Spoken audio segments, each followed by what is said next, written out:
We must put Canada first. And that is why common sense Conservatives condemn President Trump's massive, unjust, and unjustified tariffs, which will damage both American and Canadian economies. Canada is the United States' closest friend, greatest ally, and, most important, neighbour. We share the longest undefended border. We fought alongside the Americans in 2 world wars, Korea, and Afghanistan, where we lost 158 of our brilliant young men and women to avenge the attacks of 9/11 on New York and Washington.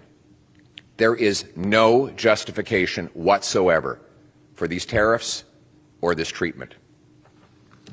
Canada will never be the 51st state.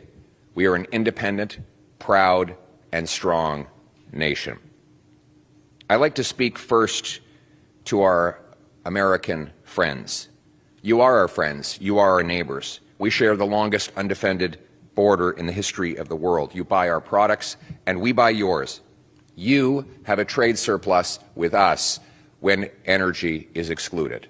And when it is included, the deal is even better for you because you buy our oil and our gas at massive price discounts.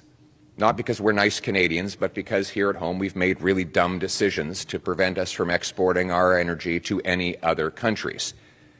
But either way, Americans are better off with this friendship.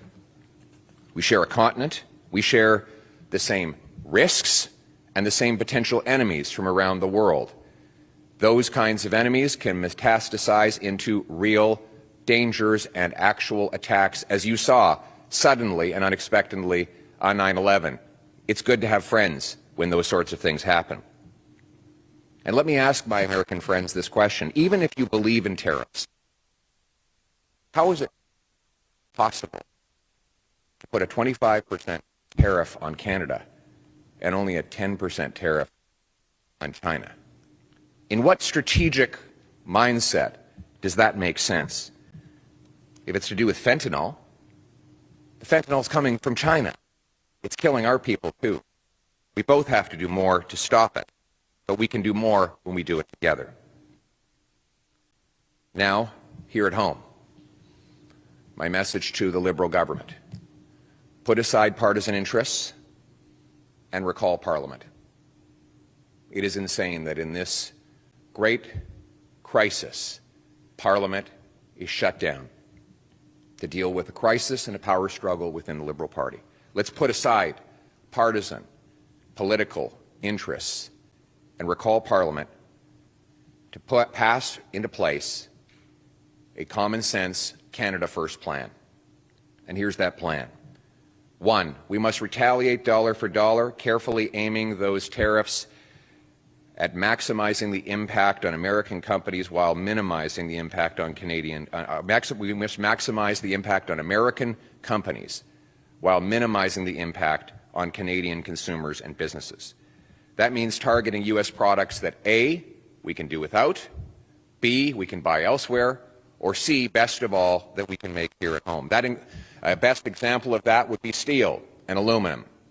We make the best and cleanest steel and aluminum here, but we've lost a lot of jobs to China and the United States.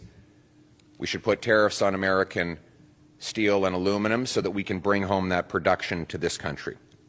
2, the tariffs must not be a tax grab. None of the money from the tariffs should stay in government coffers or be spent on unrelated government priorities. All of it should go back to the workers and businesses that are affected, and most of it should go back in the form of a massive tax cut. And that is why I'm calling for the passage of an immediate emergency bring it home tax cut. The tax cut would be designed to save jobs, create jobs, crush inflation, and boost our economy. We need to cut taxes on work, investment, energy, home building, and making stuff at home. Let's start by axing the Liberal carbon tax and the Liberal capital gains tax hike.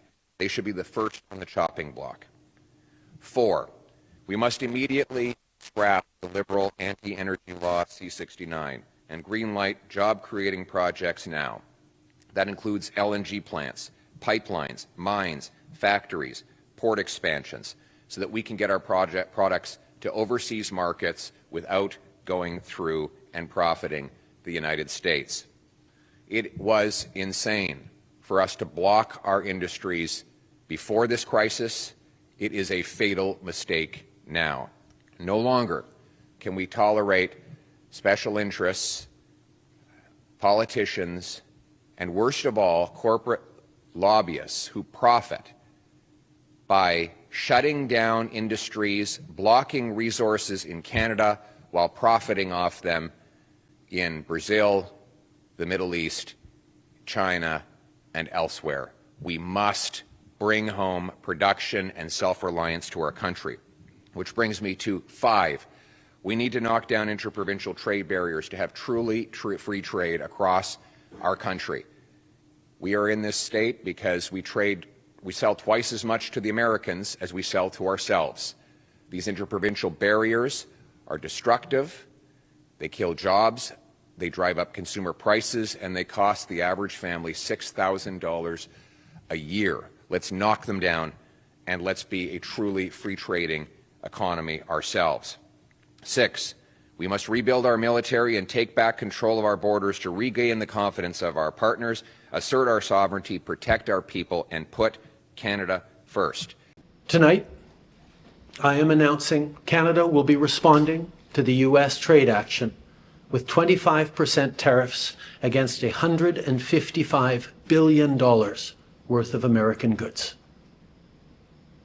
This will include immediate tariffs on $30 billion worth of goods as of Tuesday, followed by further tariffs on $125 billion worth of American products in 21 days' time to allow Canadian companies and supply chains to seek to find alternatives. Like the American tariffs, our response will also be far-reaching and include everyday items such as American beer, wine, and bourbon, fruits and fruit juices, including orange juice, along with vegetables, perfume, clothing, and shoes.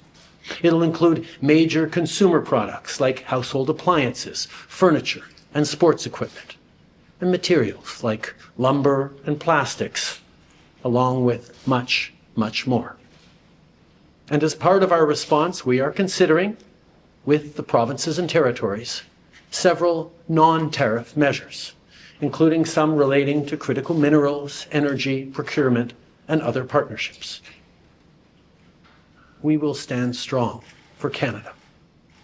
We will stand strong to ensure our countries continue to be the best neighbors in the world. Tonight, first, I want to speak directly to Americans, our closest friends and neighbors. This is a choice that, yes, will harm Canadians, but beyond that, it will have real consequences for you, the American people. As I have consistently said, tariffs against Canada will put your jobs at risk, potentially shutting down American auto assembly plants and other manufacturing facilities. They will raise costs for you, including food at the grocery stores and gas at the pump.